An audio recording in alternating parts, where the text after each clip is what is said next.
Morning students. आज हम लोग हमारी हिंदी की 9th स्टैंडर्ड की रिवीजन वर्कशीट सॉल्व करने वाले हैं। तो सब लोग अपना नाम, रोल नंबर और डिवीज़न लिख लीजिए, साथ में ही आज की डेट भी लिख लीजिए, 4/2/2021। ओके, अभी हम लोग स्टार्ट करते हैं। प्रश्न पहला, अधोरेखित शब्दों के भेद पहचान कर लिखिए। जिसमें पहला है बिनगुन लहे न कोय। अभी इसमें से शब्द का भेद मतलब संज्ञा, सर्वनाम, विशेषण, क्रिया, यह हमें पहचानना है। तो कोई मतलब कोई, तो ये है अनिश्चयवाचक सर्वनाम, तो हम लोग लिखेंगे अनिश्चयवाचक सर्वनाम। सेकंड, पानी बाढ़ो नाव में। पानी, सोना, चांदी, ये क्या होता है? द्रव्य होता है। तो पानी के नीचे अंडरलाइन है, तो पानी का भेद क्या आएगा? द्रव्यवाचक संज्ञा। तो लिखो द्रव्यवाचक संज्ञा। आइसक्रीम कौन बना रहा है? कौन, ये प्रश्नवाचक सर्वनाम है, तो यहाँ पे लिखेंगे हम प्रश्नवाचक सर्वनाम। 4, मैंने नम्र स्वर से पड़ोसी दीनदयाल को पुकारा। नम्र क्या है? यह एक विशेषण है। कैसे पुकारा पड़ोसी दीनदयाल को? तो नम्रता से पुकारा है, प्यार से, नम्रता से पुकारा, तो नम्र है विशेषण। कौन सा विशेषण? गुणवाचक विशेषण, तो हम लिखेंगे गुणवाचक विशेषण। 5, मैं एक गीली हलचल हूँ। मैं, किसी भी नाम के बदले अगर मैं आता है तो वो क्या होता है? सर्वनाम। तो मैं क्या है? सर्वनाम। प्रश्न दूसरा, अव्यय पहचान कर उसका भेद लिखिए। अव्यय पहचान कर उसका भेद लिखिए मतलब अव्यय में कौन से अव्यय आते हैं? क्रिया विशेषण अव्यय, समुच्चय बोधक अव्यय, संबंध बोधक अव्यय और समुच्चय बोधक अव्यय, क्रिया विशेषण अव्यय और संबंध बोधक अव्यय। तो इसमें हम लोग लिखेंगे विस्मयादि बोधक अव्यय भी आता है। 4 अव्यय के प्रकार। तो पहला है, कवि कहता है कि संसार की यही रीति है। कवि कहता है कि के नीचे अंडरलाइन की आएगा समुच्चय बोधक अव्यय। मैं जानता हूँ कि मेरे सब जवाब सही थे। कि, फिर से की के नीचे अंडरलाइन की समुच्चय बोधक अव्यय। पिताजी, मैं रोज आइसक्रीम खाया करूँगी। रोज यानी ये क्या है? क्रिया है, तो रोज क्या आएगा? क्रिया विशेषण अव्यय। 4, दोस्त है या दुश्मन, या समुच्चय बोधक अव्यय। या के नीचे अंडरलाइन करेंगे और लिखेंगे समुच्चय बोधक अव्यय। 5, सदा जिंदगी की ओर मचलती है। सदा जिंदगी की ओर के साथ की ओर संबंध बोधक अव्यय, तो की आएगा, की ओर के नीचे अंडरलाइन करके लिखेंगे की ओर संबंध बोधक अव्यय। आगे बढ़ते हैं हमारे प्रश्न क्रमांक 3 की तरफ, जो है काल परिवर्तन। कोष्टक में दी गई सूचना के अनुसार काल परिवर्तन कीजिए। पहला, हमने लोगों के मन की बात सुनी। इसका हमें सामान्य वर्तमान काल में परिवर्तन करना है। तो सामान्य वर्तमान काल में क्या आता है? ता है, ती है, ते है। तो ये कैसा होगा इसका परिवर्तन? हम लोगों के मन की बात सुनते हैं। ते है आया वाक्य के पीछे, तो हम लिखेंगे हम लोगों के मन की बात सुनते हैं। सेकेंड, सभी का व्यवहार स्वार्थ से भरा है। सामान्य भविष्यकाल मतलब क्रिया होने वाली है, ऐसे हमें परिवर्तन करना है। सभी का व्यवहार स्वार्थ से भरा है, तो इसका आएगा सभी का व्यवहार स्वार्थ से भरा होगा, यानी होने वाला है वो, तो इसलिए होगा भरा होगा। तीसरा, तभी बगल की छत से आवाज आएगी। सामान्य भूतकाल, सामान्य भूतकाल में रहा था, रहे थे, सामान्य भूतकाल में आया, आई, गया, गई ये आता है, और रहा था, रहे थे अपूर्ण भूतकाल में आता है। तो तभी बगल की छत से आवाज आएगी के बदले आएगा आई, तभी बगल की छत से आवाज आई। 4, क्या अमिता के पिताजी रेस्टोरेंट खोलेंगे? अपूर्ण वर्तमान काल, अपूर्ण वर्तमान काल में रहा है, रहे हैं ये आता है। तो क्या अमिता के पिताजी रेस्टोरेंट खोल रहे हैं, ऐसा आएगा। क्या अमिता के पिताजी रेस्टोरेंट खोल रहे हैं, यहाँ पे प्रश्न चिन्ह आएगा। मैंने गलती से पूर्ण विराम दिया है, आप लोग यहाँ पे प्रश्न चिन्ह देना। नेक्स्ट, सैनिक ने अपने घर पत्र लिखा। अपूर्ण भूतकाल, अपूर्ण भूतकाल में रहा था, रहे थे, रही थे। तो सैनिक अपने घर पत्र लिख रहा था। उत्तर आएगा सैनिक अपने घर पत्र लिख रहा था। प्रश्न 4, रचना की दृष्टि से वाक्य के प्रकार लिखिए। मतलब रचना की दृष्टि से वाक्य के 3 प्रकार है, सरल, संयुक्त, मिश्र। तो पहला देखिए, समाज में अपनी प्रतिष्ठा बनाए रखनी चाहिए।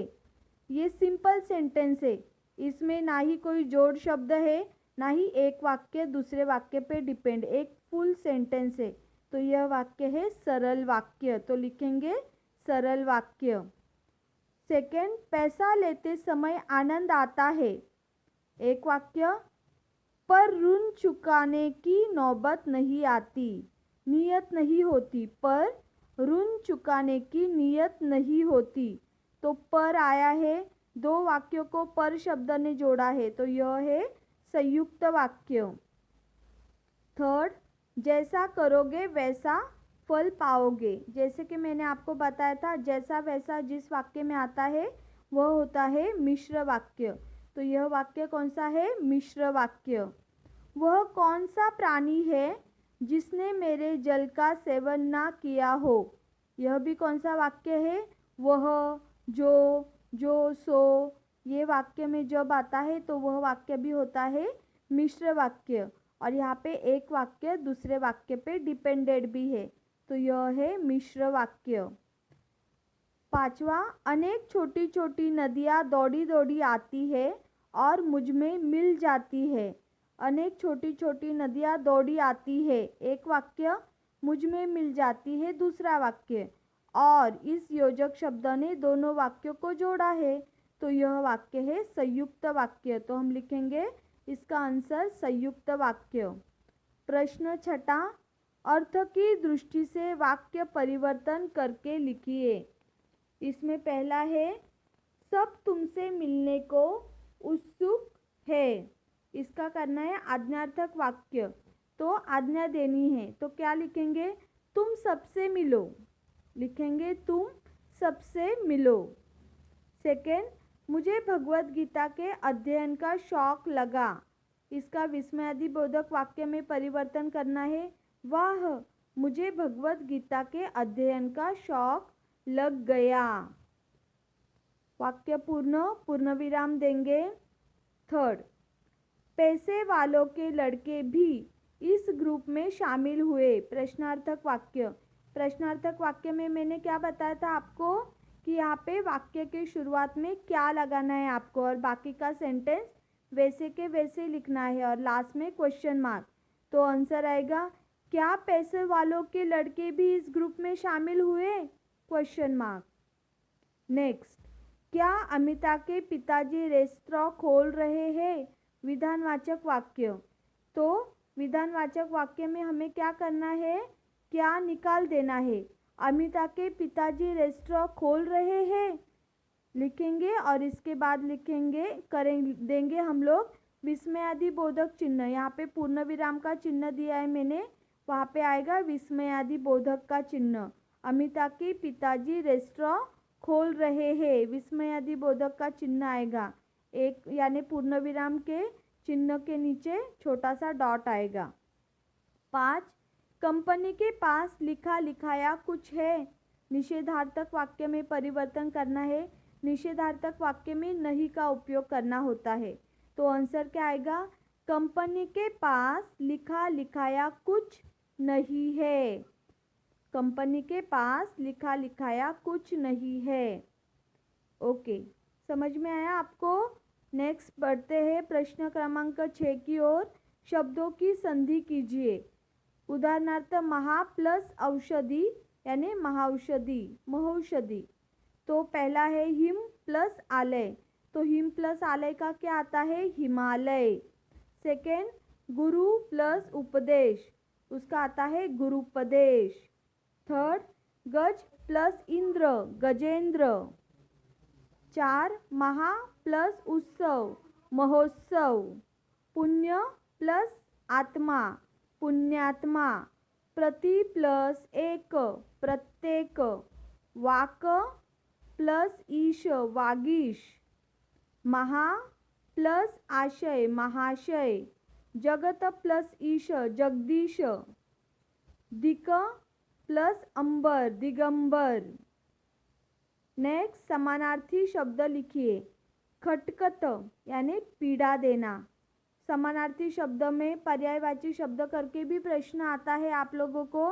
कभी कभी जो आंसर दिया है वो भी उस आंसर के बदले भी आपको प्रश्न पूछा जाता है। जैसे कि पीड़ा देना का पीड़ा देना इस शब्द के लिए कविता में कौन सा शब्द आया है? तो खटकत, खटकत पीड़ा देना।